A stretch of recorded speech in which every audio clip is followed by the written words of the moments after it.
Hola, hola, Hola Lucy, buenas. estamos todas entonces para Perdón, arrancar, no podía entrar. no hay problema. Bueno, bienvenidas, bienvenidas a este nuevo encuentro del ciclo de conversaciones feministas organizado por el Observatorio de Géneros y Políticas Públicas. Mi nombre es Julieta Campana, integro el observatorio y voy a estar moderando este encuentro con Flor Cascardo, que ahora lo va a presentar. Un poco el ciclo se llama Trabajo, Economía y Políticas Públicas, con el objetivo que nos propusimos de contribuir a los debates sobre la realidad y también el futuro pospandemia, ¿no? Desde una mirada feminista y de género, y fomentar también diálogos con referentas de organizaciones sociales, sindicales, académicas, y quienes ocupan actualmente también espacios de gestión estatal y están hoy abocadas a la implementación de políticas públicas concretas, ¿no? Un poco para retomar los encuentros anteriores, en el primer encuentro conversamos sobre salario universal y sobre distribución del ingreso, donde participaron Carolina Brandaris, Daniela Castro y Eva Sacco, y un poco cuando decimos empezar por las últimas para llegar a todas, nos parecía importante poder pensar quiénes son la mayoría, ¿no? Entre esos últimos y últimas, que tiene que ver con mujeres, lesbianas, travestis y trans, que como sabemos son quienes somos, quienes enfrentamos los mayores niveles de desempleo, ¿no? Las que tenemos los peores ingresos, los trabajos más precarios, entre todo un conjunto enorme de indicadores que podríamos citar para ilustrar esta desigualdad. Y en este marco pensar también el aporte de las políticas redistributivas, ¿no? Y de transferencia de ingresos, como es el caso del salario universal, de la propuesta de renta básica, para reducir también las brechas de desigualdad desde una perspectiva de género. Hicimos también un segundo encuentro el lunes pasado, donde ahí nos propusimos pensar cómo este aspecto de la inserción laboral, de los ingresos obtenidos a partir del trabajo en el mercado formal, pero también, y del trabajo productivo, digamos, pero también cómo esta esfera del mercado no puede pensarse sin mirar el trabajo reproductivo y el trabajo de cuidados, ¿no? Y de ahí en este segundo encuentro dialogamos sobre economía, cuidados y también políticas sociocomunitarias con Norma Sánchez, con Claudia Bernaza, con Dina Sánchez, para seguir pensando cómo se resuelve, ¿no? El cuidado, que es un elemento central para pensar el bienestar, y nudo crítico de las desigualdades también, como lo entendemos, con una atención puesta también en el rol que juegan en este proceso la organización colectiva y también los espacios sociocomunitarios y sus trabajadoras, ¿no? En estos ámbitos de cuidadoras. Eso para retomar y contar un poco los encuentros pasados, con los cuales obviamente todas estas propuestas se van articulando de alguna manera entre sí. Son encuentros que están disponibles en YouTube para quienes quieran mirarlos y se los perdieron. Y bueno, eso como para retomar un poco, y te dejo, Flor, para que presentes el encuentro de hoy.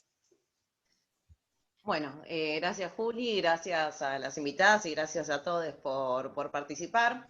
Y como dijo Julieta, ¿no? Hablamos de ingresos, de cuidados, y ahora es por qué hablar de la deuda en este ciclo, ¿no? Digo, porque muchas veces también pasa que cuando hablamos de economía, desde el feminismo, estos temas son dejados de lado, ya que tiene que ver un montón con la visión androcéntrica de lo económico, centrada en los mercados, y todo esto de la nube financiera es la máxima expresión de eso.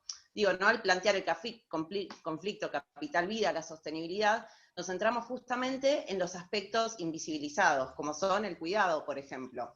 Y cuando, sin embargo, siempre decimos, ¿no? La deuda es con nosotras, y muchas veces también pensamos estas cuestiones desde el lado de los derechos que le faltan a mujeres, lesbianas, travestis, trans, no binarias, como el aborto, como el cupo laboral trans, etc.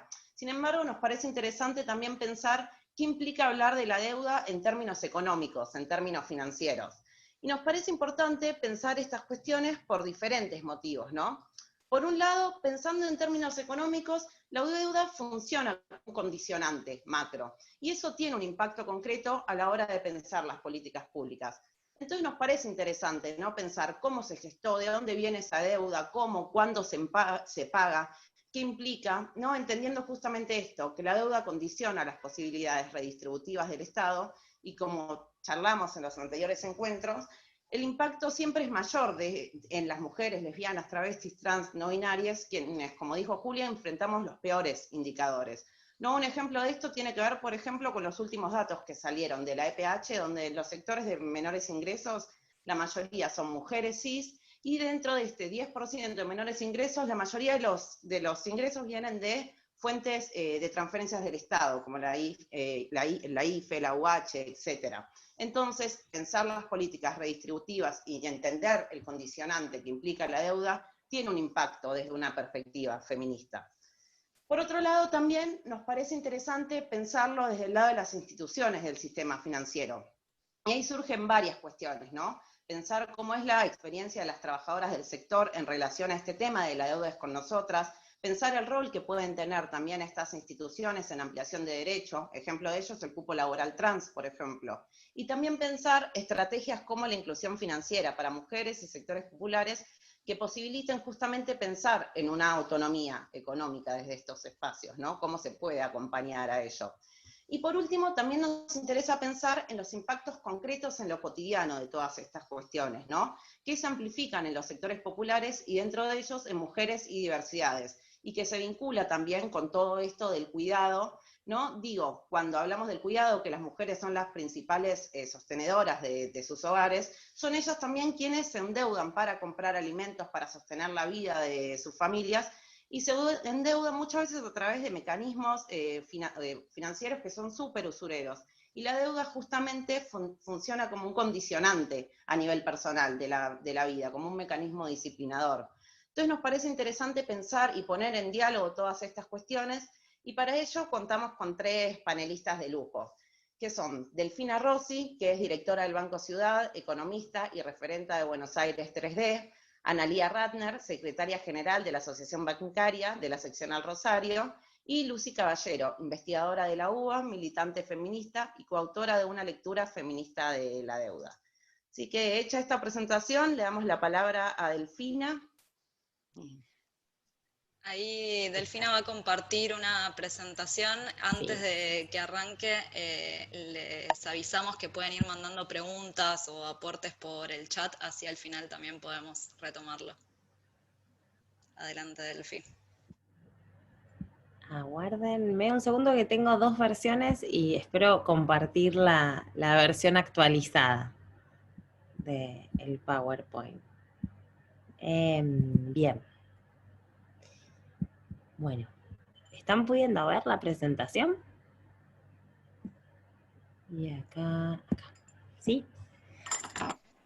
Bueno, perfecto. Bueno, buenas tardes a todos, a todas, principalmente a todes.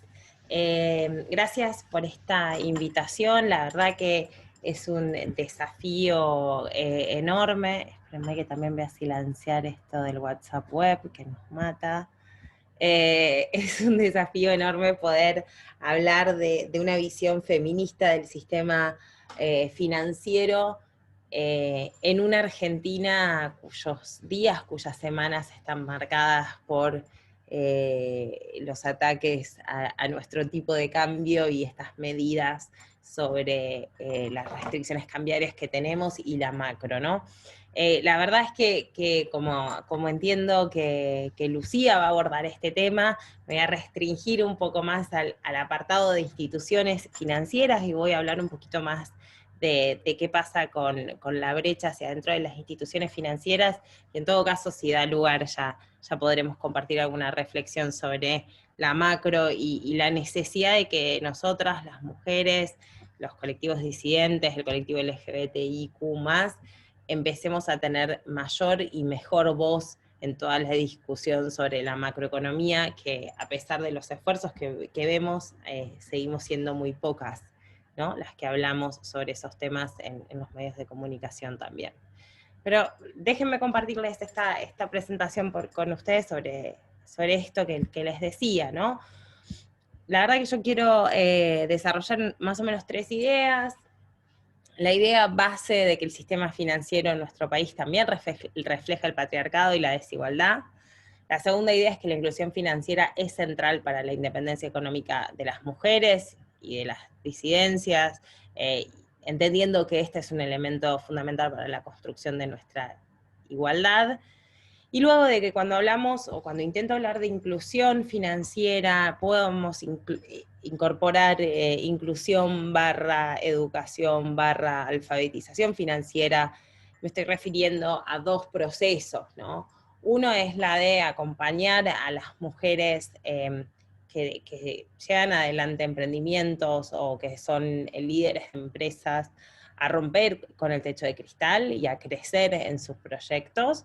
Y la otra es el acompañar a las mujeres de los sectores populares, pero también de las clases medias, a romper con ese suelo pegajoso de la dependencia. Y ahí me refiero a los procesos de inclusión financiera enorme que estamos viviendo gracias a la digitalización y la incorporación y bancarización, por ejemplo, de todos los que son los programas sociales, pero también todo un trabajo que necesitamos tener por delante, como por ejemplo, la expansión en el acceso a las tarjetas de crédito a muchas mujeres que no dejan de usar la extensión de su marido, ¿no? Y su marido tiene acceso y conocimiento o del otro que no deja de controlar lo que ella gasta, para ponerlo en sencillo, ¿no? Entonces, hay un proceso que para mí tenemos que hablar de inclusión que va a romper el techo de cristal, y otro que tiene que ver con conseguir o ayudarnos a despegarnos de ese suelo pegajoso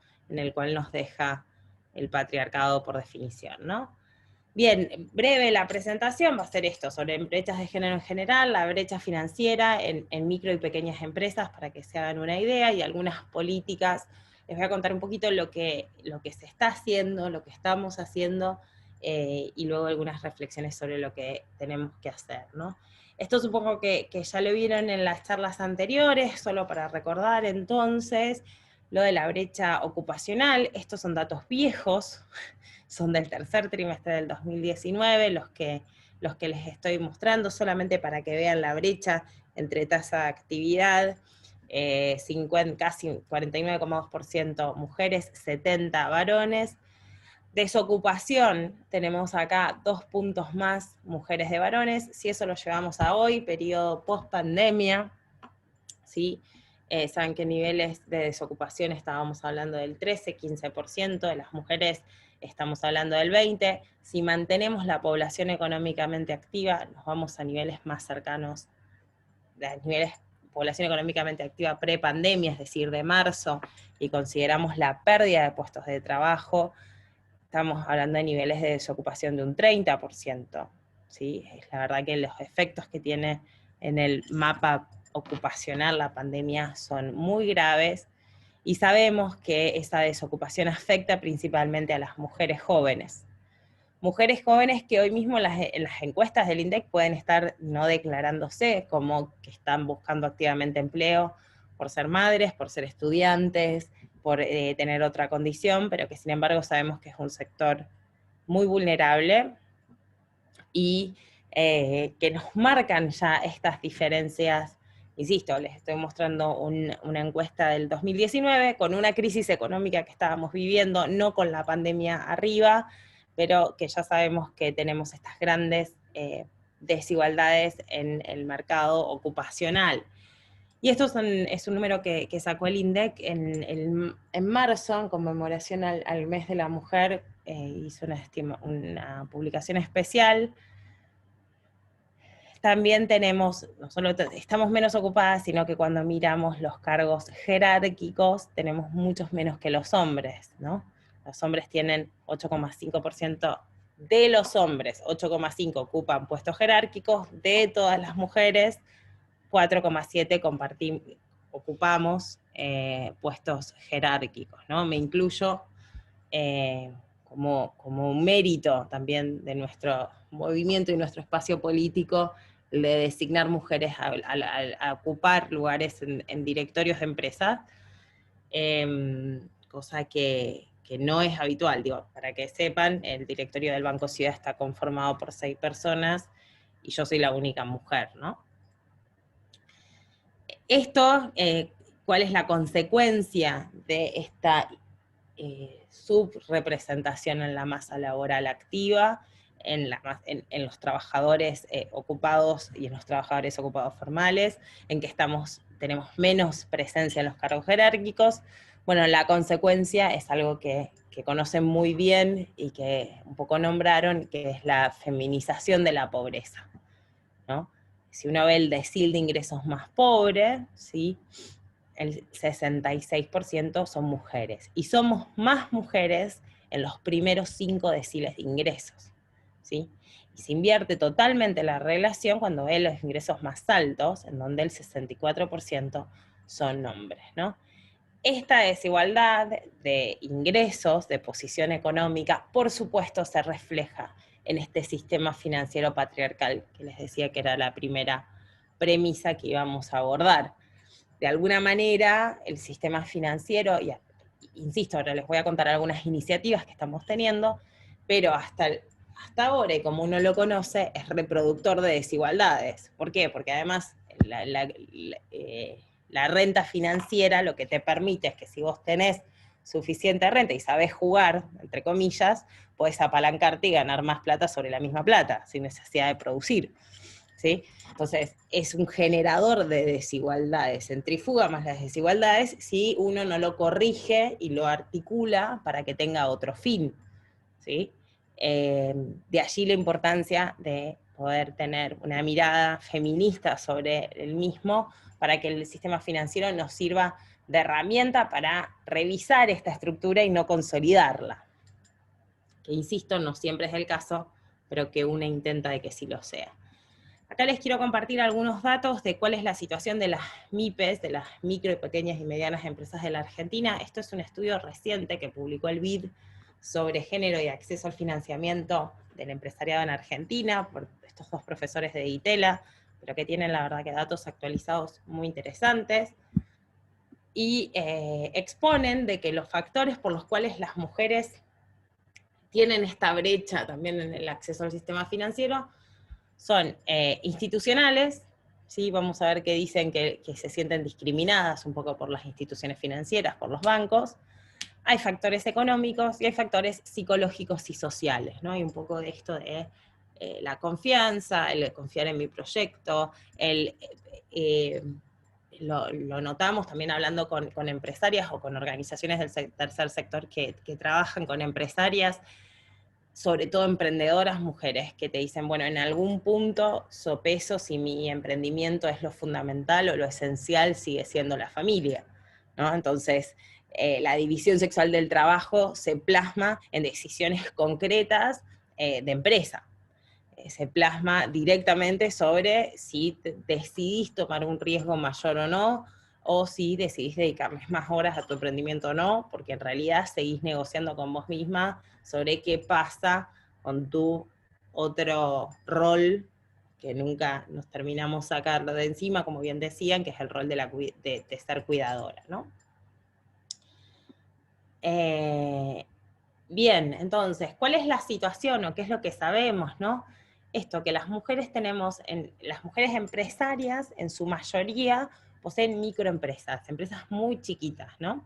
Y si miran esta relación, además, es alta, entre comillas, comparada con el resto, con la pyme, esto que es el ratio que ven ahí, y además es baja comparada con el resto de América Latina, ¿no? O sea, las mujeres argentinas poseen el 25% de las microempresas, en Bolivia poseen las mujeres el 44%, pero sobre todo lo que tenemos muy poco son pequeñas y medianas empresas, un 8,5%. Fíjense que en el resto de la región, Bolivia, Ecuador, Paraguay, Perú, Uruguay, están por encima de ese porcentaje. Y cuando miramos el porcentaje de empresas cuyo alto directivo es mujer, digamos que era ese 8%, ¿sí? Está muy por debajo de América Latina y el Caribe y del mundo, según la Enterprise Survey, que es del Banco Mundial. Y miramos el tema de porcentaje accionario, también estamos muy por debajo de la región y del mundo, ¿sí?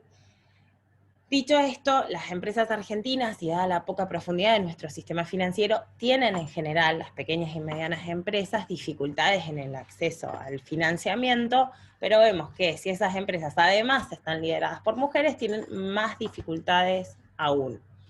Entonces, esa pregunta que yo me hacía hace instantes, bueno, ¿el sistema financiero propaga o consolida desigualdades existentes en nuestra estructura económica o las intenta mitigar?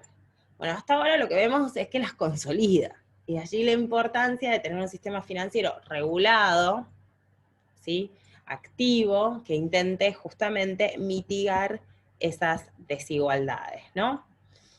Bueno, estos son más datos sobre el tema de la propiedad, que tenemos menos, eso ya se los mostraba recién, y además, esto de que hay menos empresas en manos de mujeres y están menos bancarizadas, ¿sí? La cuenta corriente, si una empresa la tienen los hombres, el 93% de esas empresas tienen cuenta corriente, en cambio solo el 85% de las empresas lideradas por mujeres tienen cuenta corriente, ¿sí? Y solo el 4% de las empresas lideradas por mujeres financian su inversión con créditos bancarios, frente a un 25% de los hombres. Insisto, este número, si uno lo compara, acá el mundo aparece con 14,9, el mundo te incorpora a África, Asia, etc. Pero si uno lo incorpora con lugares desarrollados, con economías con mayor profundidad y desarrollo económico, ese número es mucho mayor, ¿sí?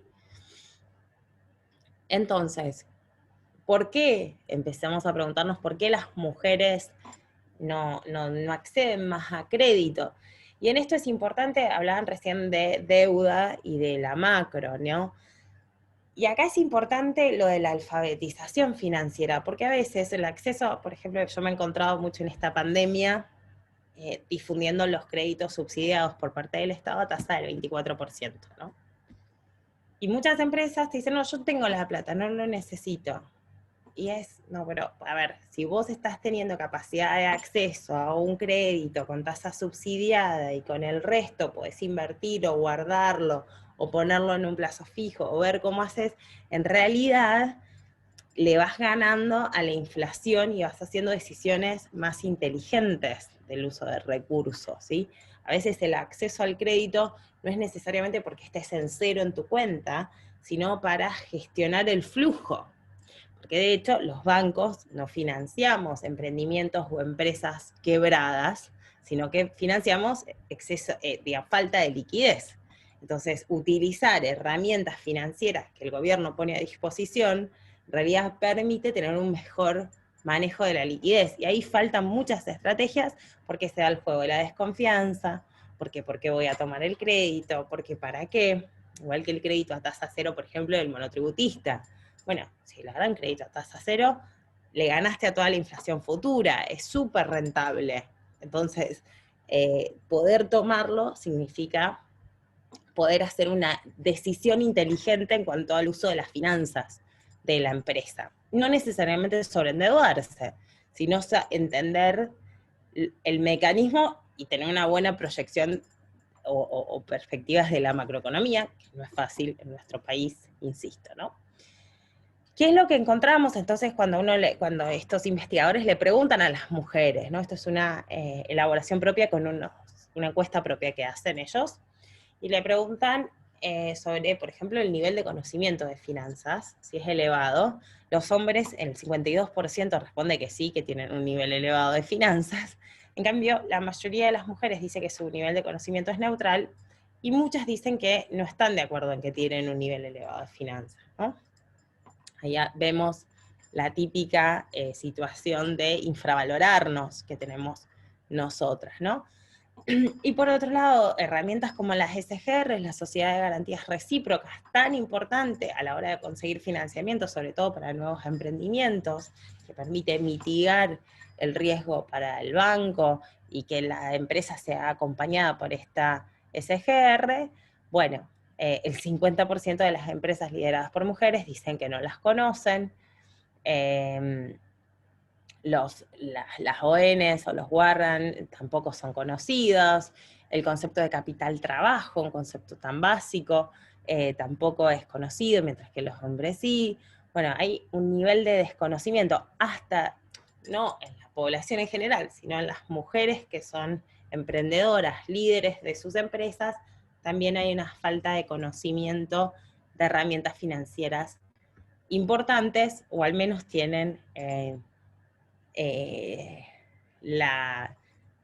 no tienen la arrogancia de autocatalogarse como conocedoras de esos instrumentos, ¿no? Ahí hay un sesgo, ¿no? Porque efectivamente es una entrevista, ¿no? Y además, quizás esto de que nosotras, las mujeres, nos consideramos no conocedoras de todas estas herramientas de finanzas, quizás tiene que ver con este dato, con que el 42% de las solicitudes de créditos realizadas por las empresas lideradas por mujeres fueron rechazadas. Y uno pregunta, ¿por qué es rechazada esa solicitud de crédito? Bueno, en general vemos que es porque la mayoría de las empresas lideradas por mujeres son muy chicas y tienen muy pocos años. De hecho, de nuevo, en charlas ahí con empresarias, una vez se encuentra con el relato de yo empecé a gestionar la empresa de mi papá o de mi abuelo, después me hice mi empresa propia, no me fue tan bien, volví a la empresa familiar. Entonces las empresas a veces lideradas por mujeres son empresas que intentan ellas salir del liderazgo de la empresa familiar y tienen pocos años de vida. Saben que los bancos tienen una creencia que los nuevos emprendimientos a veces no son sustentables, tema aparte para hablar del riesgo bancario muy profundo, pero eso hace que las mujeres no estén teniendo tanto acceso al crédito como necesitarían, ¿no? Entonces, y además, bueno, este dato que medio les adelantaba hace instantes, de que sienten las mujeres, un 21,3% está de acuerdo con la afirmación de que las entidades bancarias discriminan por género, ¿sí? Y me pareció un dato súper enorme, ¿no? Este dato, de hecho, es el que nos lleva a tomar acciones, al menos este dato y los datos de las brechas de la realidad, y esto que les decía, si estábamos consolidando o no comportamientos y desigualdades, me parece que es lo que hace imperiosa la acción diferencial del sistema financiero para con este colectivo de empresas lideradas por mujeres, ¿no? Así las mujeres terminan financiando sus proyectos en su mayoría con fondos propios, y en esto, de nuevo, en un país como la Argentina, con altos niveles de inflación, perdés siempre contra la inflación.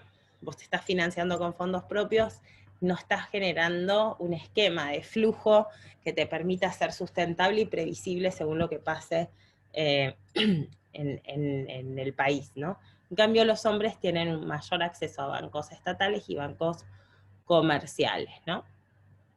Fíjense, crowdfunding lo usan las mujeres, ¿no? El esquema de buscar financiamiento de manera colectiva lo declaran exclusivamente las mujeres, el tema de la red, algo que sí sabemos construir nosotras muy bien, la red, el empoderamiento, el buscar formas de autofinanciarnos o que nos financiamos entre proveedoras y clientes, etcétera. Bueno, eso sí lo hacen muy bien las mujeres, sí lo hacen con fondos propios. Ahora, a la hora de ir al acceso al mercado financiero, ¿qué es lo que les permitiría en algún punto ganar escala? Y este es el tema, que después, ¿cómo es que siempre seguimos con empresas micro? Bueno, también porque no se les da el financiamiento necesario a las empresas lideradas por mujeres para que ganen escala. Bueno, ahí tenemos un problema, ¿no? Termina este informe diciendo que entonces el 81% de las empresas lideradas por hombres solicitó un crédito bancario en los últimos 3 años, pero solo el 59% de las mujeres, de las empresas lideradas por mujeres lo hicieron, ¿sí? Y si lo abrimos por tamaño, el principal problema lo tenemos en las empresas chicas. Las empresas chicas y nuevas tienen un problema mayor en el acceso al financiamiento. El hecho de que las estructuras bancarias estén compuestas mayoritariamente por hombres, y esto va al punto que ahora les voy a contar un poco qué estamos haciendo acá, también puede funcionar como una limitante, ¿no? Más claro, échale agua, vos vas a una sucursal bancaria, por lo general uno tiene hasta la imagen de que el gerente es varón, ahora la verdad particularmente en el Banco Ciudad, en las sucursales tenemos mayoría de la planta liderada por mujeres, pero en la alta gerencia no, ¿no? Y siguen siendo comportamientos jerárquicos, muy regulados, etcétera, masculinizados, que rechazas. Si vos en la primera reunión que tenés sobre cómo acceder a un crédito te sentís que ni siquiera, que todo lo que decís está mal y que nadie te entiende, obviamente te vas a dar media vuelta y te vas a ir y no vas a seguir intentando hablar con esa institución, ¿no? Bueno, eso dice esto, que el 25,9% de las mujeres creen que la oferta de préstamos bancarios está pensada en una perspectiva masculina.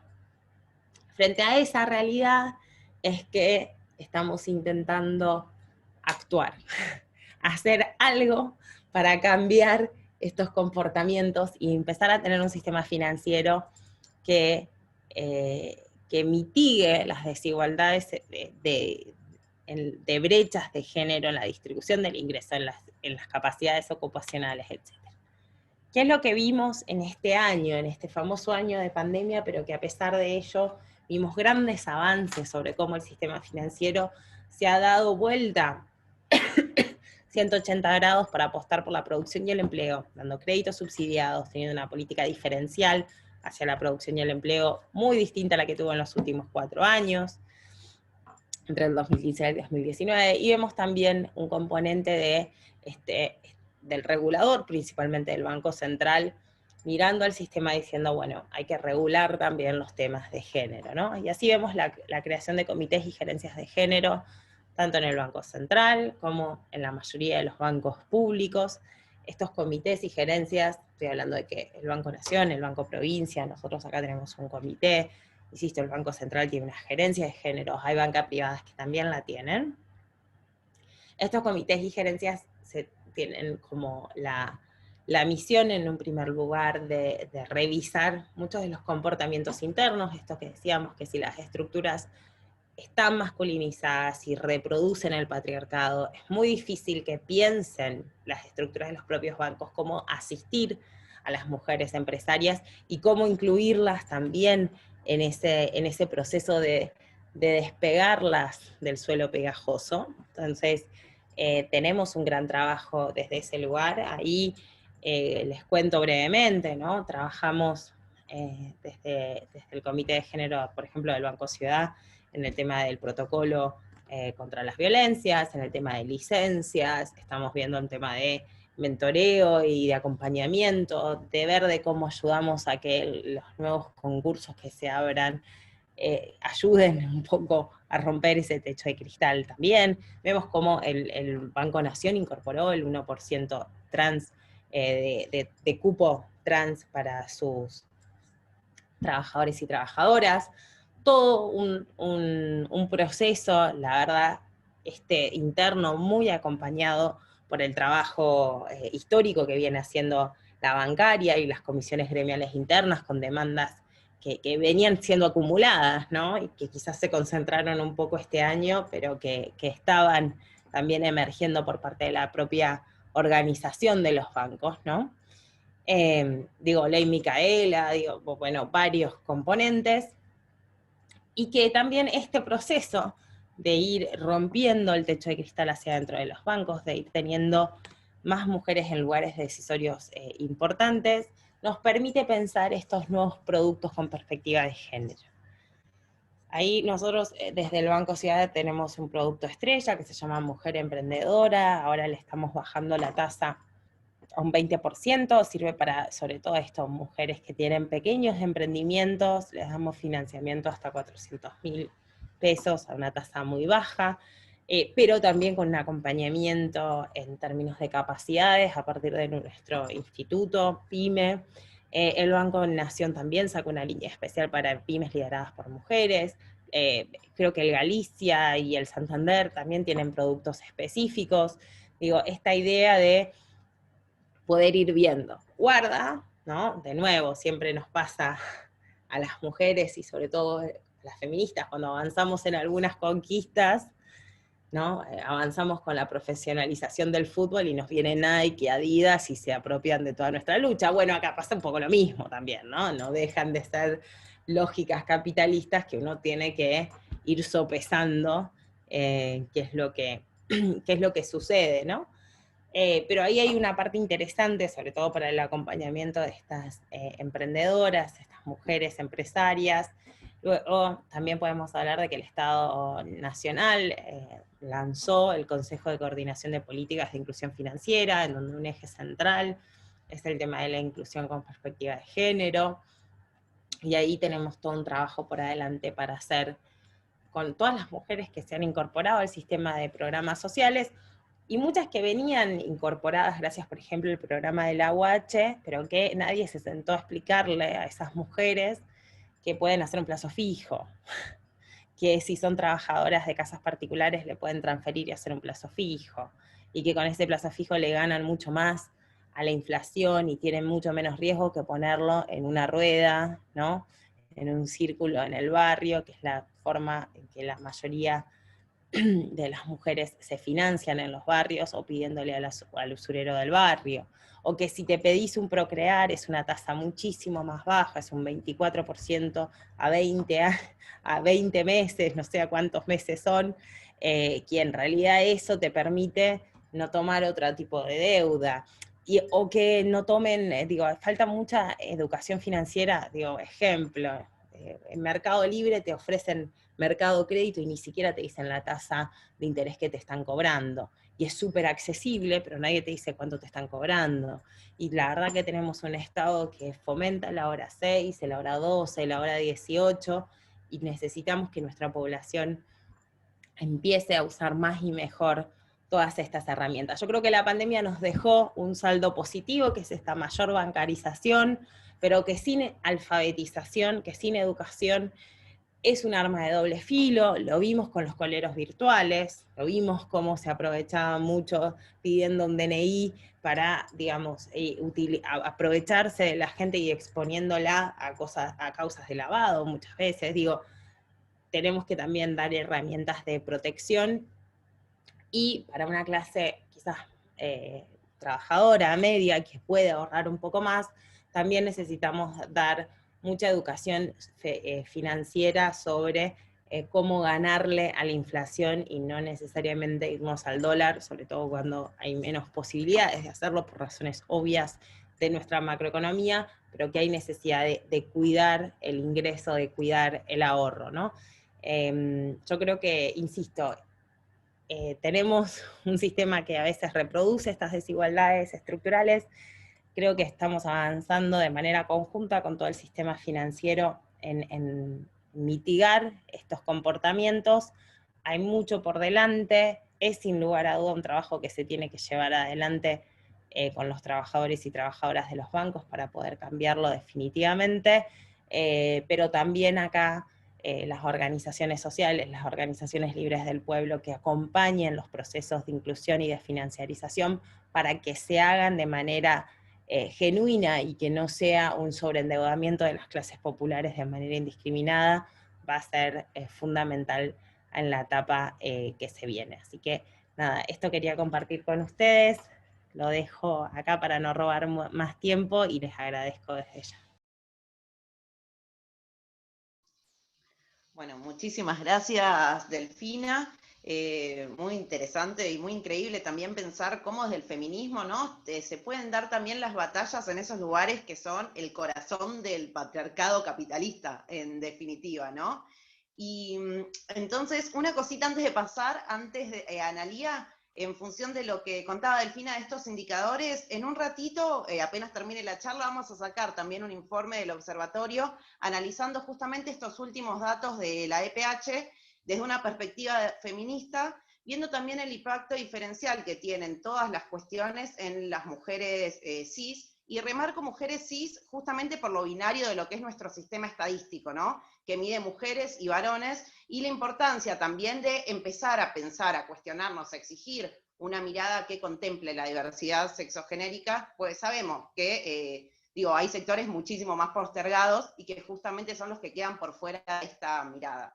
Dicho esto, le doy la palabra a Analía para que nos cuente también su experiencia en el sector.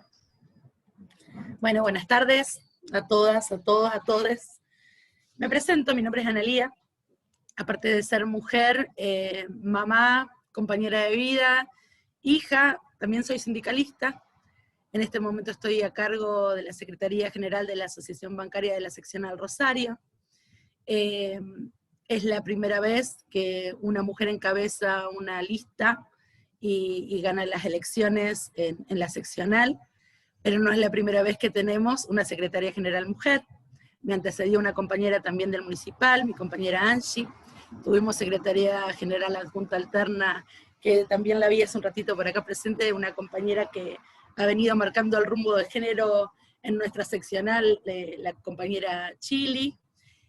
Tampoco puedo dejar de nombrar, bueno, a Margarita, una grande del sindicato Amelia Figueroa y tantas otras. En esto quiero detenerme. Mi mirada obviamente es desde el sindicalismo, como compañera y compañero bancaria. Muchas veces las mujeres somos estigmatizadas al entrar al sindicalismo. No hace tanto entrábamos a la lucha gremial o a los sindicatos porque había algún interés, o aún peor, las palabras eran porque andábamos con alguien sin ir con tantos rodeos. Yo vengo de una familia gremial, mi papá es dirigente gremial también de la ciudad de Rosario desde hace mucho tiempo, de otro gremio, y la verdad es que yo lo vivo con una pasión a mi actividad que va mucho más allá de cualquier estigmatización que pude haber sufrido o se pudo haber direccionado hacia mi persona. Este sindicato, como conté, contó con mujeres que han venido allanando el camino hace mucho tiempo y que posibilitó, en conjunto con el gran movimiento de mujeres, que hoy en esta secretaría haya una mujer, en este caso yo. También debo destacar que mucho tiene que ver lo que es el colectivo feminista en la ciudad, las mujeres del movimiento sindical rosarino, que tantas de nosotras hemos, alguna reunión como el Ni Una Menos nos ha convocado allá por el año 2015, trazamos una agenda común, trabajamos en conjunto, y de ese grupo de mujeres hoy tenemos varias secretarias generales adjuntas y secretarias generales también de gremios.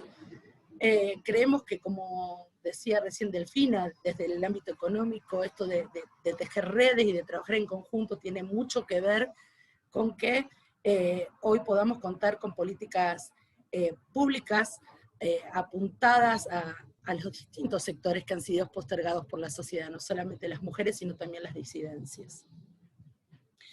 Habiendo contado un poco esto, también en mi presentación dije que soy madre y que tengo una familia, y en esto de la doble función, o triple, como la queramos llamar, de la mujer, sigo encontrando este tipo de cuestiones del trabajo no remunerado, no valorizado, no reconocido. ¿A qué voy con esto? Cuando termina mi actividad acá, en el gremio, o de una asamblea, o de una recorrida por algún banco, vuelvo a casa y me encuentro con la actividad del hogar.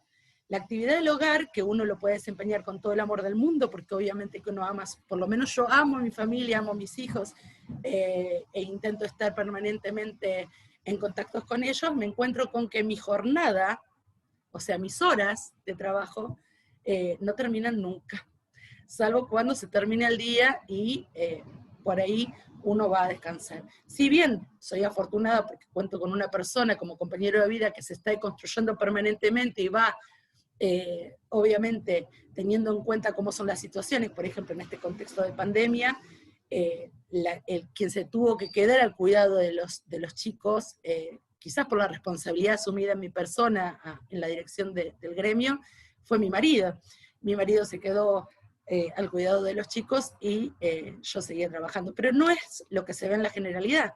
Hoy vemos que la mayoría de las compañeros y compañeras bancarias, la mayoría que se ha quedado en casa, al cuidado de los chicos, con la tarea del hogar, son en su gran mayoría mujeres. O sea que estas son cuestiones que tenemos que seguir trabajando y tenemos que seguir deconstruyendo. Les comentaba que ingresé al gremio ya por el año 2010, fui secretaria de administración y en el año 2014 estrené lo que fue la Secretaría de Derechos Humanos, Género e Igualdad.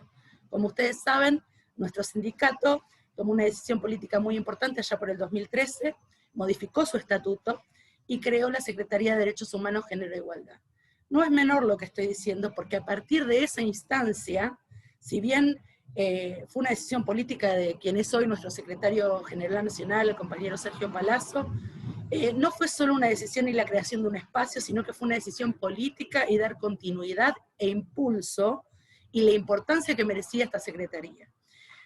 Una secretaría conducida por una compañera que muchas de nosotros conocemos, que es la compañera Claudia Armachea, de quien también tengo el orgullo de ser compañera porque ha llevado y ha acompañado a cada una de las seccionales con una sororidad inmensa y siempre con una perspectiva de género muy importante, no solamente para lo que es dentro de la organización gremial, sino para que nosotros podamos trasladarlo a cada una de las entidades financieras, a cada uno de los bancos, a través de nuestras comisiones gremiales internas. Fue tal la decisión, esa decisión política, que se empezó un trabajo articulado, y a modo de ejemplo puedo decir que la bancaria todos los años realiza un encuentro nacional de mujeres bancarias donde asistimos entre 500, 600, bueno, creo que el último año fuimos 800 mujeres de todo el país, y no es una convocatoria de 3 días donde conversamos, no, ahí nos capacitamos, exponemos, nos solidarizamos, obviamente que salen documentos a partir de eso.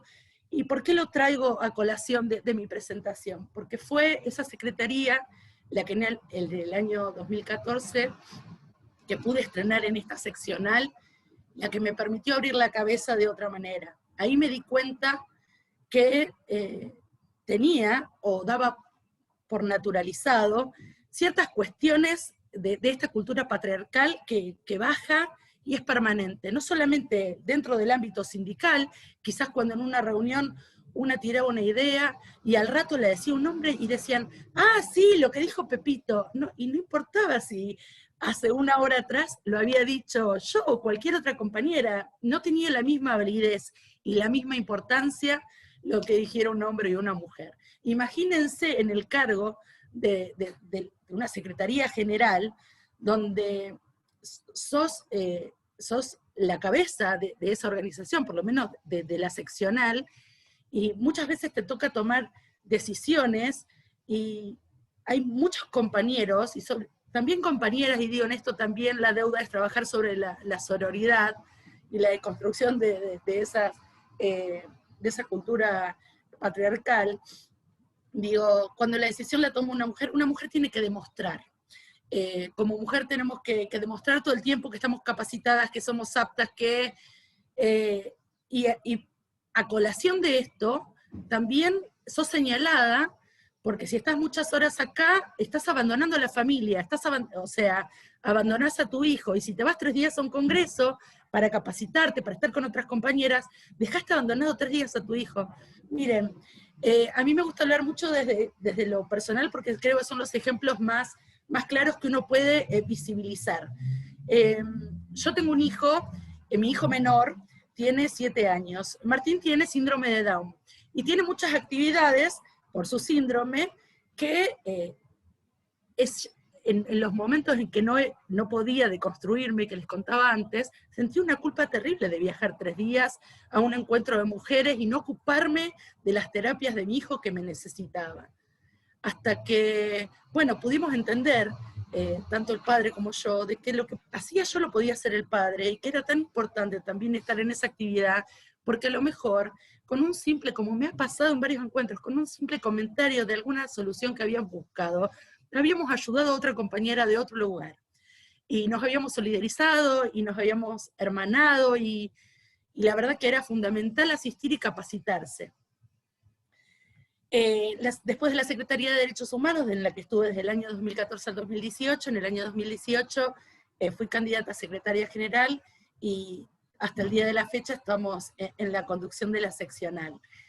Digo que me siento orgullosa de la representación gremial, que me siento orgullosa del sindicato al que pertenezco, porque no solamente ha tomado la decisión política de la creación de esta secretaría con toda la importancia que tiene, sino que ante este contexto del que estábamos hablando, de la situación no solamente de las mujeres en cuanto a la brecha salarial y a las desigualdades, al techo de cristal, a las paredes de cristal, a las fronteras de cristal, digo, no solamente en ese sentido, sino que ha tomado, somos los sindicatos fundamentales a la hora de ir transformando esas realidades.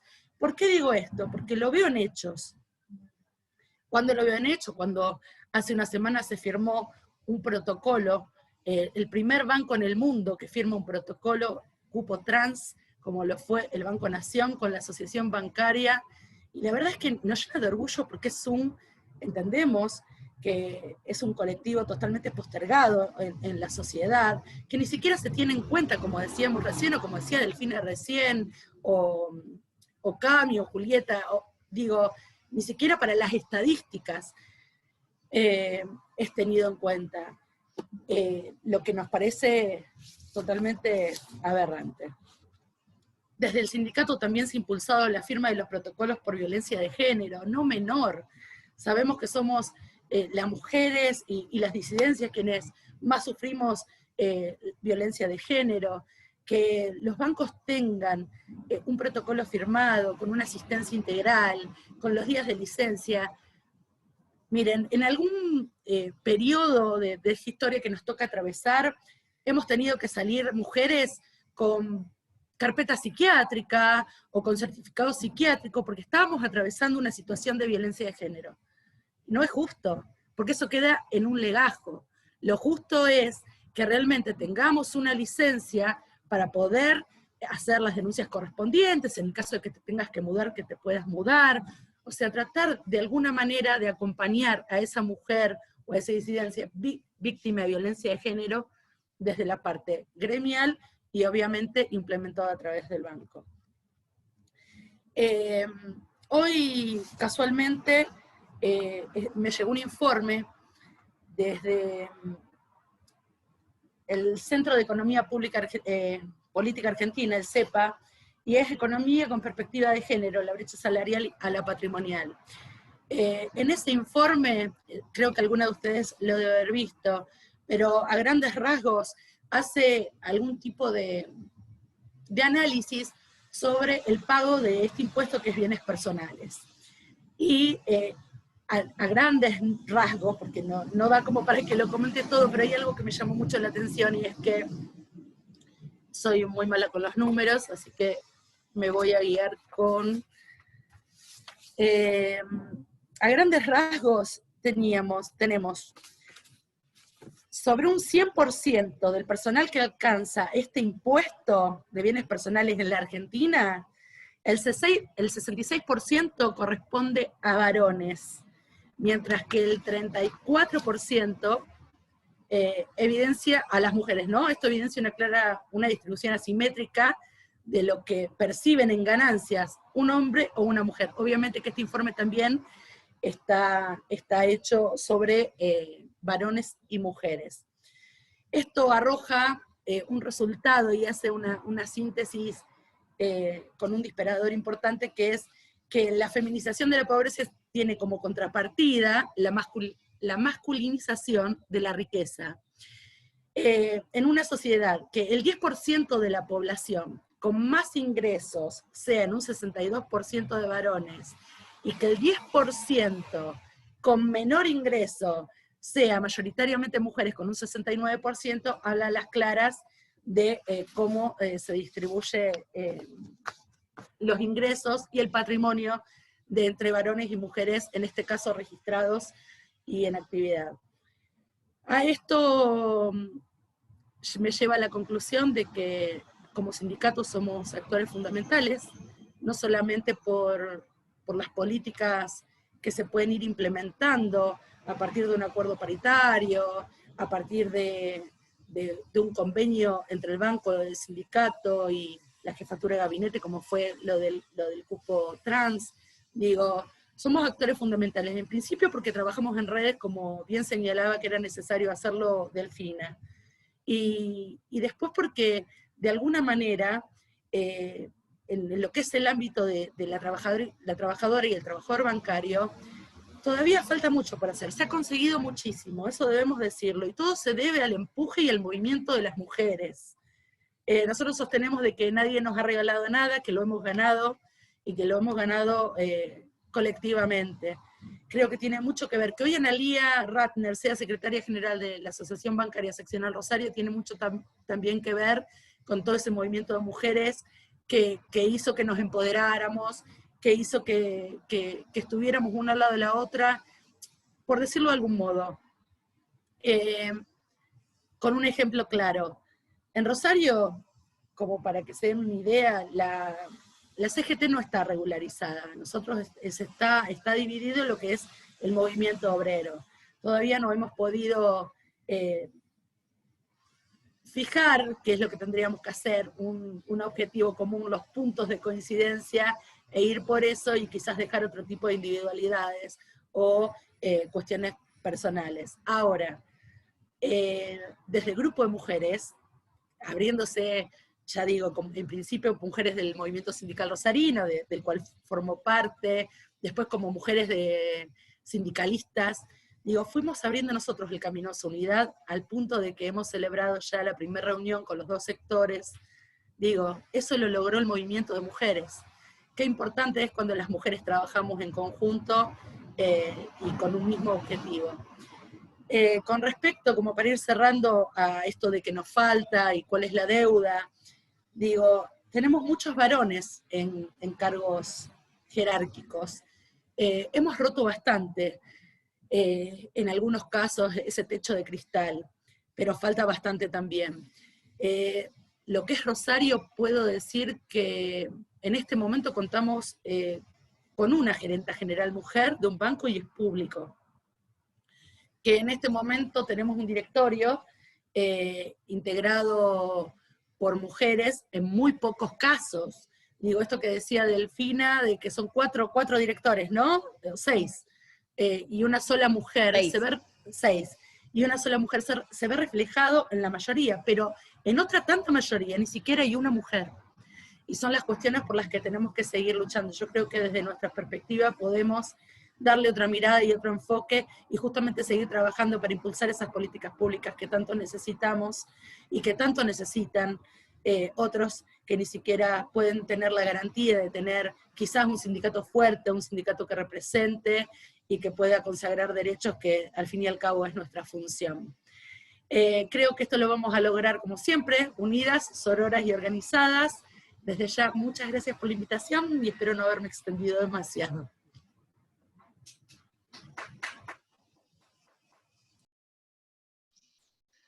Bueno, muchísimas gracias, Analía, por tu participación. Y qué importante, ¿no? También las construcciones feministas hasta a la hora, ¿no?, de disputar estas lógicas de construcción de poder, como mencionabas, y a la vez también proponer y exigir herramientas concretas como son los protocolos que mencionaste, las licencias, etcétera, ¿no? Y es interesante cómo siempre, ¿no?, cuando se habla de participación de las mujeres, ya sea en lo laboral, en lo sindical, surge el tema del cuidado, ¿no? Porque tiene una carga concreta, una implicancia concreta a la hora de hablar de esta doble jornada laboral, limitando las posibilidades de participación. Y ahora también, digo, ya para ir pasándole a Lucy, pensar, ¿no?, cuáles son las implicancias concretas de lo que es esta división sexual del trabajo, esta construcción de roles, a la hora de pensar el endeudamiento en las mujeres y diversidades. Así que, bueno, muchas gracias. Y recuerdo también que si quieren pueden ir haciendo preguntas por el chat para generar un espacio de intercambio después.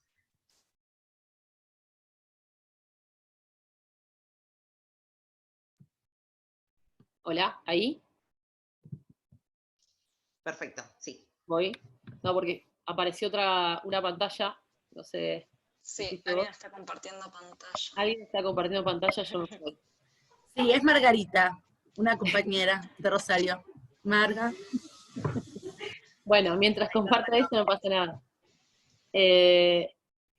Bueno, primero agradecer por la invitación a las compañeras que están moderando, a Vicky. La verdad que este tipo de cruces para pensar una cuestión tan importante y tan delicada como el sistema financiero, creo que solo son posibles desde los diálogos que armamos del feminismo, donde nos podemos encontrar compañeras que están llevando a cabo una lucha sindical, como contaba Analía, Delfina en el banco. Yo me siento más hablando un poco de la experiencia de lo que fue la politización del endeudamiento desde el feminismo, y también, ¿no?, de la investigación, y hacer este cruce de cosas me parece importante, porque yo creo que parto de la base de que el título de la actividad, ¿no?, de lo que es una perspectiva feminista del sistema financiero, me parece que están en construcción, ¿no? Que están apareciendo diferentes modos de entrarle a eso, pero que es algo que se está construyendo, y se está construyendo en un diálogo entre lo que fue el proceso de lucha y lo que es el proceso de lucha del movimiento feminista, pero también desde lo que las compañeras están haciendo en cargos institucionales o en las luchas sindicales. Entonces me parece que no está dicho cuál sería una mirada feminista del sistema financiero. Podría agruparlo a grandes rasgos como que hay hay toda una lucha en relación a cupos y a distribución a obtener cierta paridad en los espacios de decisión del sistema financiero. Eso me parece que es una de las entradas posibles del tema, o lo que contaba Delfina, de la pregunta por cómo desarrollar herramientas financieras que tengan perspectiva de género. Y creo que también hay una tercera, podría pensar que hay una tercera entrada a la construcción de la mirada feminista del sistema financiero, que es todo lo que desarrollamos como herramientas críticas de lo que significa el sistema financiero para las mujeres lesbianas, travestis y trans. Tal vez yo me voy a enfocar un poco más en ese tercer aspecto, que tiene que ver un poco con cómo fue que fuimos desplegando una mirada feminista del endeudamiento desde el movimiento sobre todo con lo que tiene que ver con los paros internacionales feministas, y que a la par fuimos haciendo una investigación con Vero Gago, que tiene que ver con pensar y hacer un análisis de cómo impacta el sistema financiero en situaciones concretas, ¿no?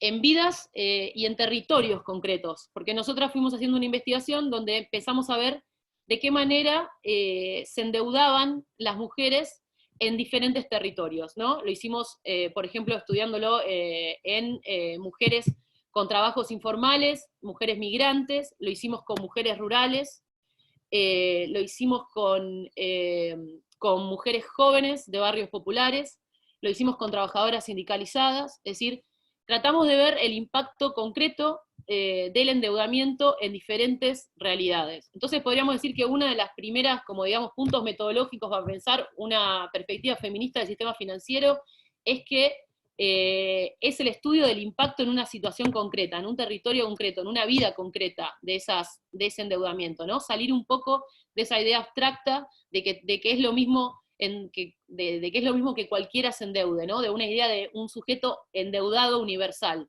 ¿no? El endeudamiento aterriza, digamos, y se ensambla con una situación concreta que tiene que ver, por ejemplo, en relación a los trabajos, ¿no? ¿Cómo se paga esa deuda? ¿Con trabajos remunerados, con trabajos no remunerados? ¿Cómo impacta, por ejemplo, cómo se relaciona el endeudamiento dirigido a las mujeres lesbianas, travestis y trans con los mandatos de género? Es decir, ¿cómo se aprovecha de eso? Nosotras lo que venimos haciendo, como desarrollando como investigación, por ejemplo, es también cuál es la función de la deuda en una situación de crisis económica, la función del endeudamiento de las economías domésticas en un momento de crisis, o como decía Delfina, en un momento de inflación. Y lo que empezamos a ver justamente es que en este proceso de endeudamiento público, el proceso más de endeudamiento externo más acelerado de nuestra historia, que desató el macrismo, nosotros vimos como impactos concretos en la vida de mujeres lesbianas, travestis y trans. Podemos hablar de dos que eran más conocidos, ¿no? Que tenían que ver cómo cuando el Estado no invierte en salud, en educación, cuando se retira en la provisión de servicios públicos, eso impacta directamente como carga o como mayor carga de trabajo no remunerado en las mujeres, en las lesbianas, las travestis y trans.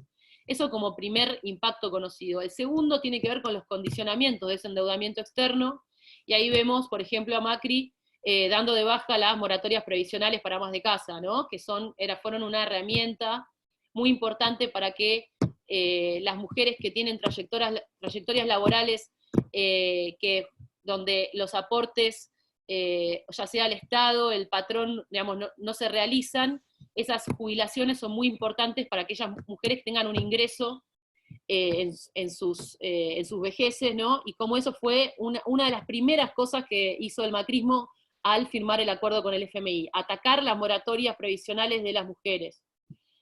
Entonces ahí vemos un impacto más conocido, concreto del endeudamiento público, pero nosotros vimos, además, venimos estudiando cómo hubo un tercer impacto, y que tiene que ver con otra idea que diría que también es una metodología feminista para pensar el sistema financiero, que tiene que ver con desarmar la idea de un endeudamiento público y un endeudamiento privado, y más bien buscar la relación. O sea, cómo se relaciona el endeudamiento público con el endeudamiento de las economías domésticas.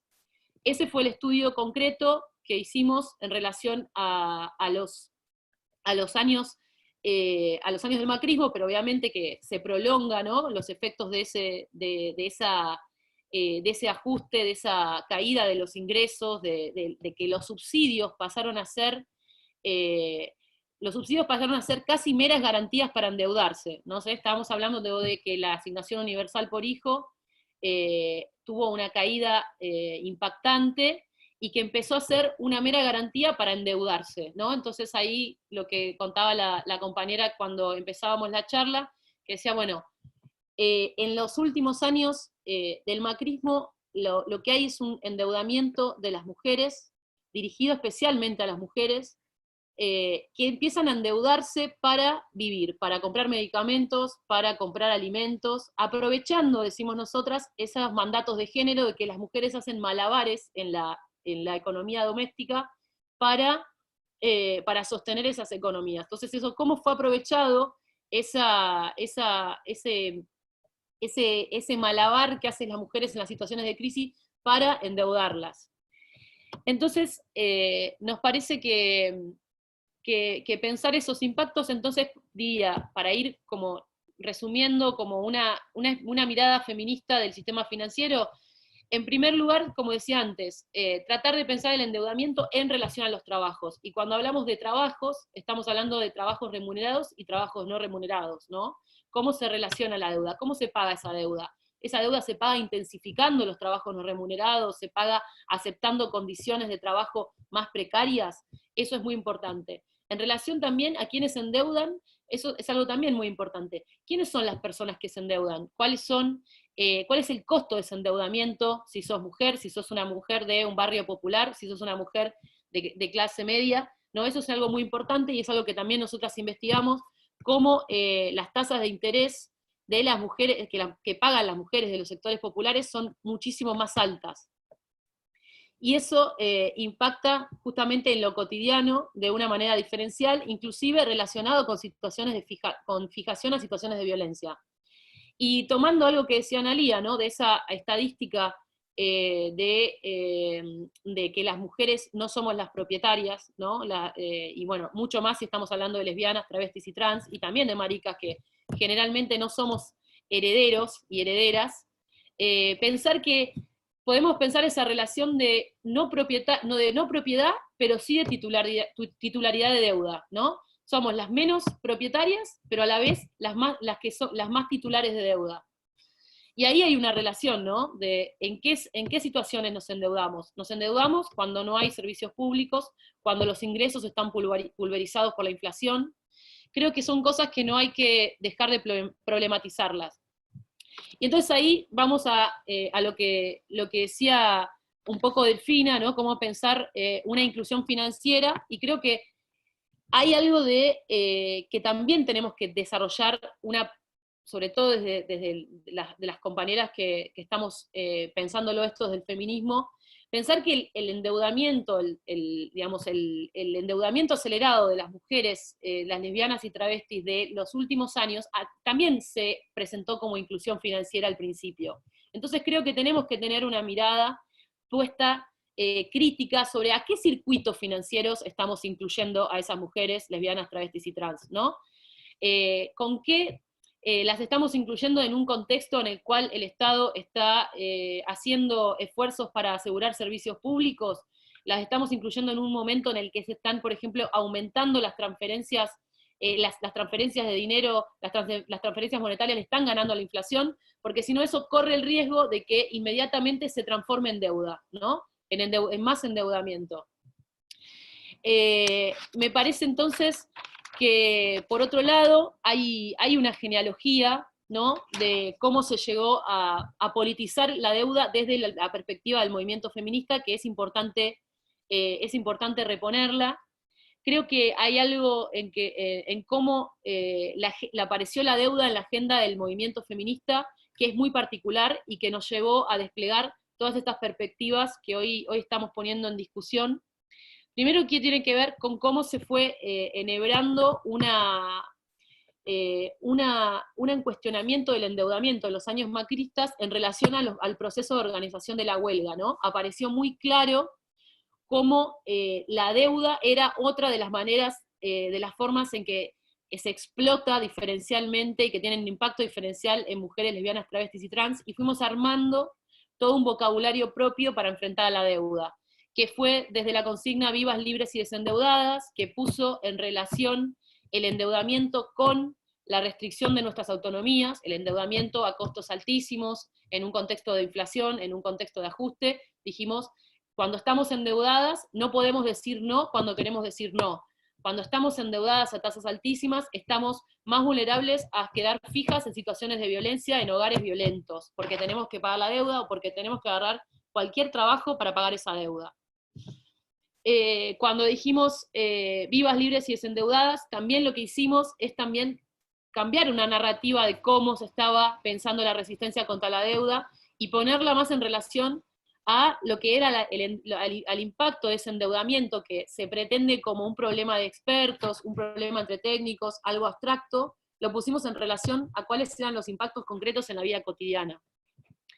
Y me parece que después llegamos a la consigna del último paro, que se llamó La deuda es con nosotras y con nosotres, y me parece que ahí se dio un proceso político muy interesante que tiene que ver con lo que nosotras decimos, que tiene que ver con invertir la carga de la deuda, cuestionar de quién le debe a quién. Si nosotras estamos diciendo que estamos realizando un montón de tareas que no son remuneradas, ¿con quién es la deuda? ¿No? Eso es un poco también algo que se dio muy interesante como proceso político, de decir, de hacer una investigación de la deuda desde la vida cotidiana, ¿no? De decir, ¿qué es lo que nos deben? ¿Cuántos años trabajamos y no se nos reconoce como aporte? ¿Cuánto trabajo hacemos en nuestra vida cotidiana que no es reconocido? ¿Y de quién es esa deuda?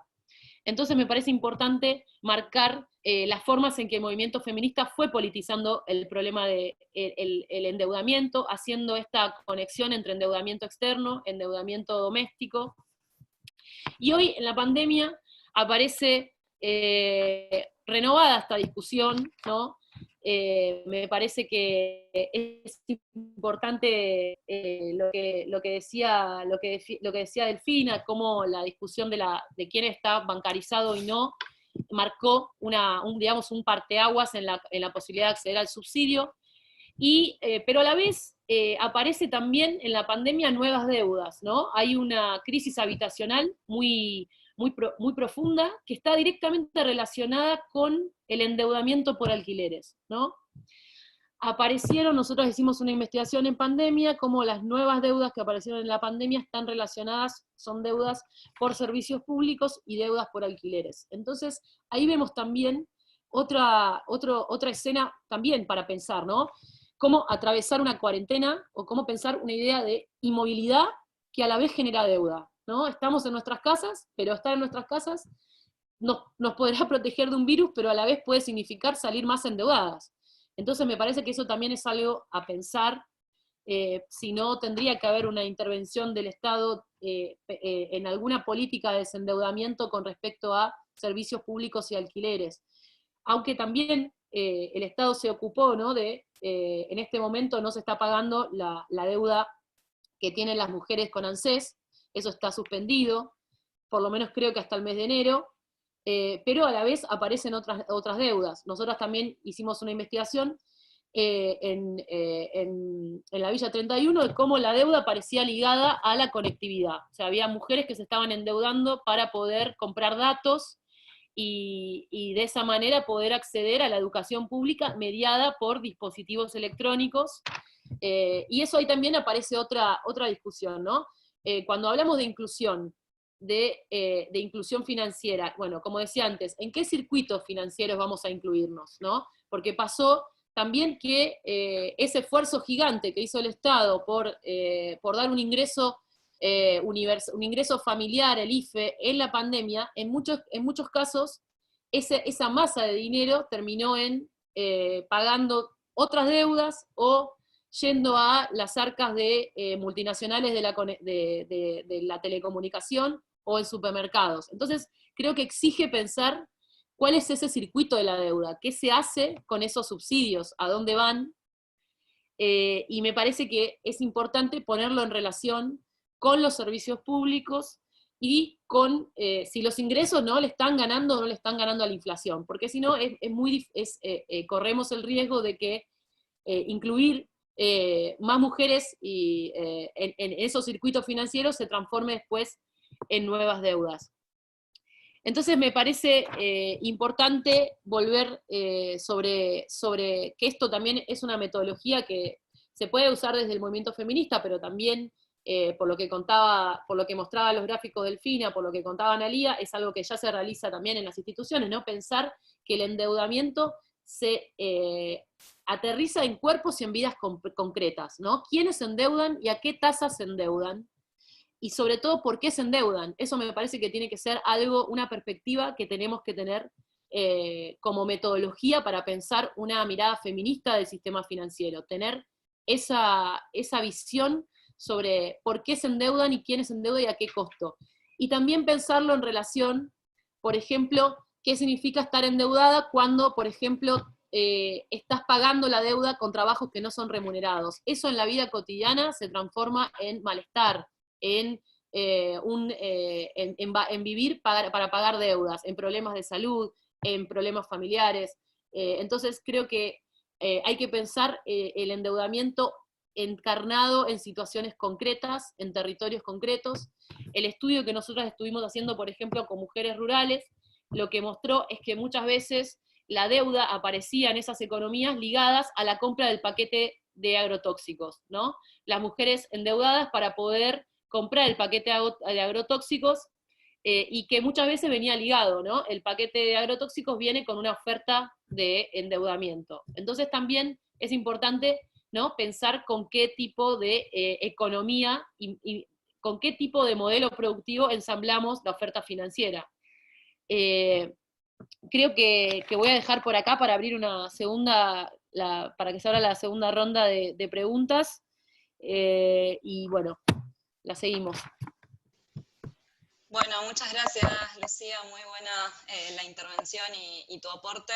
Qué interesante de pensar también esta articulación que hacías entre esta recorrida de la deuda, ¿no? En vinculación con los procesos políticos por un lado, pero también con los impactos en la vida cotidiana. Me parece que es importantísimo para poder pensar estos temas, y también la relación entre esa esfera de lo público, ¿no?, y el endeudamiento de las familias y estas características y modalidades del endeudamiento también en búsquedas, me parece, de una desfamiliarización también, ¿no?, de esos mecanismos de endeudamiento, y de poder ponerlo en el plano también de la necesidad de políticas públicas en este sentido. Así que me parece que deja muchas puntas también para seguir repensando. Si les parece, ahí hay algunas preguntas. La primera retoma un poco esta última intervención de Lucy. Pregunta Ana Priotti, ¿qué significa que los subsidios son una garantía para endeudarse? No sé si... Sí. ¿Ahí se escucha? Sí, se escucha perfecto. bueno, lo que estamos diciendo es que, por ejemplo, cuando hablamos de la asignación universal por hijo, cuando hablamos de las jubilaciones, se utilizaron en los últimos años, aunque no empezó con los últimos años, como, o sea, fueron la primer manera de endeudamiento de las mujeres. Es decir, porque cuando vos vas al banco a cobrar el subsidio, ya te ofrecen un producto crediticio que podés sacar con la garantía del subsidio. Así que el banco te descuenta directamente la cuota de la cuenta donde se te acredita el subsidio. Eso es un problema cuando, por ejemplo, en el macrismo fue en un contexto de inflación, de una caída del poder adquisitivo de los subsidios espectacular. Eso transformó en que el subsidio solo funcionaba como una garantía para tomar esa deuda que te hacía llegar a fin de mes. Entonces, en ese sentido, hablo de que el subsidio pasó a ser solo una garantía para endeudarse, porque era muy poco lo que podías comprar con ese subsidio, y más bien se tenía que completar ese ingreso permanentemente con deudas. La última oferta que hace el macrismo antes de las elecciones legislativas ya tenía de los subsidios, de las deudas para sacar por ANSES, ya tenía un ítem que era saca tu deuda para pagar tu deuda anterior. O sea, ese nivel de perversidad manejó el macrismo. Buenísimo, gracias. Ahí voy leyendo algunas Perdón. otras preguntas. Sí, Analía, adelante. Sí, de hecho eso es lo que veíamos en las entidades financieras. La gente venía a refinanciar, y en su mayoría eran mujeres, también lo tenemos que decir, a refinanciar, o sea, venían a sacar un crédito para poder pagar la tarjeta de crédito que habían utilizado para hacer las compras en el supermercado. A eso también estuvimos, fue algo que se dio, que la mayoría de las compañeras lo ha comentado en los diferentes plenarios de delegados que hemos tenido. Sí, creo que eso se vincula también con dos preguntas que hace Jorgelina, que creo que lo podemos abrir a las dos, digamos. Ella se pregunta cómo podemos pensar una alfabetización financiera crítica, qué puntas no podemos dejar de incluir en ese proceso, y después pregunta si los subsidios como garantía fue una política exclusiva del gobierno de Cambiemos o podemos rastrearlo desde gestiones anteriores. Podemos capaz dividirlo en dos, primero abordarlo brevemente lo de alfabetización financiera crítica que pregunta, que quizás ambos ¿Sigo puedan yo abordar. o quién quiere seguir? Sí. Dale.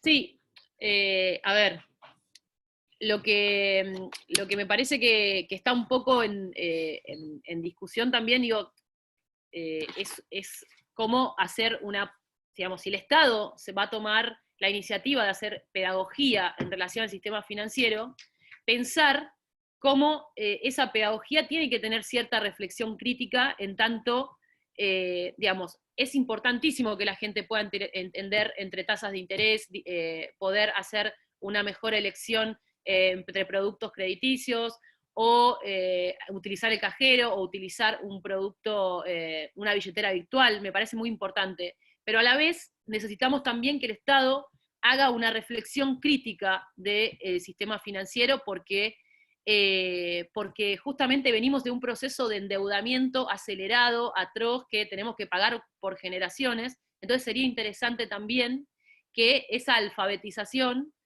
sea también en un sentido de pensar cuál fue el rol del sistema financiero desde la dictadura hasta acá en ser un agente primero en ese momento un cómplice absoluto del terrorismo de Estado, pero después cómo eso se prolongó en unas políticas de empobrecimiento masivas, donde justamente no es que los bancos, por ejemplo, los bancos privados no desaparecieron, están ahí, son parte integrante de los que están haciendo la corrida bancaria, la corrida cambiaria de la que estamos en este momento sufriendo. Digo, me parece que es interesante pensar una idea de educación financiera que también pueda tener al Estado en un rol, en el cual despliegue una pedagogía crítica de lo que es el mundo de las finanzas. Y después, con respecto a la pregunta de los subsidios, la bancarización de los subsidios se masifica antes de Macri. El problema es que lo que en ese momento se podía pensar como una política en la cual esos subsidios alcanzaban para satisfacer necesidades básicas y tal vez la deuda era ofrecida para festejar un cumpleaños, comprar un electrodoméstico, después en el proceso, en el gobierno de Cambiemos, directamente esa bancarización y esa oferta de crédito mediante subsidios termina siendo una forma de asumir individualmente los costos del ajuste. Porque el endeudamiento de las economías domésticas en el gobierno de Cambiemos tuvo una función muy política. Es una función muy política, no es un problema monetario, digamos, o solamente económico que se puede analizar en un gráfico. Fue una función política. Aquí quiere decir que los costos que sistemáticamente, los costos de los ajustes implementados por el gobierno de Cambiemos, fueron asumidos individualmente como deuda. Y eso también tiene un efecto en la subjetividad, tiene un efecto en la protesta social, tiene un efecto en cómo pensamos la acción colectiva. Entonces hay que pensarlo también en ese sentido, ¿no? El endeudamiento en el gobierno de Cambiemos fue una manera de aplazar y de atravesar la crisis para muchas personas que estaban siendo empobrecidas masivamente.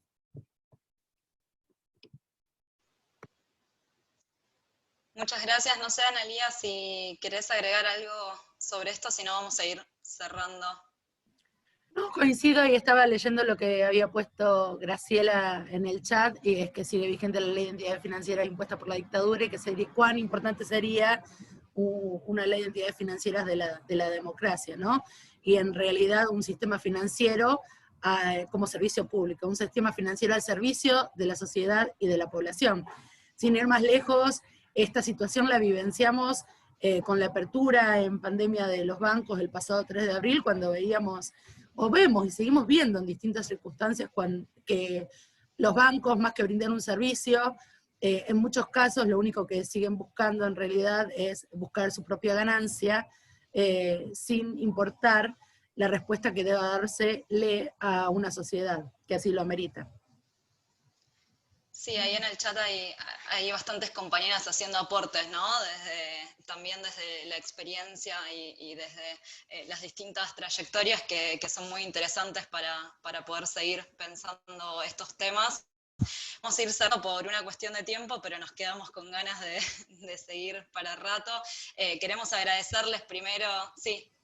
Perdón, un último aporte con respecto a lo que decía Lucía. Hay varios proyectos, por lo menos acá en la ciudad de Rosario, me ha llegado en los últimos días que hay un proyecto de una concejala del Consejo Deliberante de Rosario con respecto a lo que es la alfabetización financiera para los sectores más postergados, y de hecho se ofrece como capacitador de esto a las entidades públicas de la ciudad. Buenísimo.